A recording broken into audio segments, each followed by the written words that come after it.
পৃথিবীর সত্য মহামানবের একমাত্র উদাহরণ আমাদের নবী হযরত মুহাম্মদ সাল্লাল্লাহু আলাইহি ওয়াসাল্লাম, যাকে সৃষ্টি না করলে আল্লাহ পৃথিবীর কোনো কিছু সৃষ্টি করতেন না। আজ সেই নবীর জন্মদিন। আলহামদুলিল্লাহ, আমরা তার উম্মত হিসাবে, বান্দা হিসাবে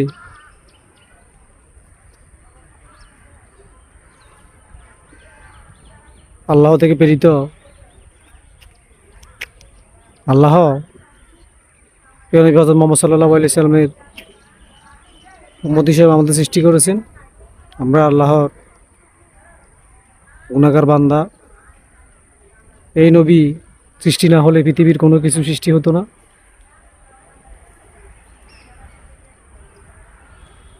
আজ সেই নবীর আগমন, জন্মদিন সারা পৃথিবী উদযাপন করছে। মুসলিম উম্মার খুশির দিন ঈদ মিলাদুন নবী সাল্লাল্লাহু আলাইহি সাল্লাম।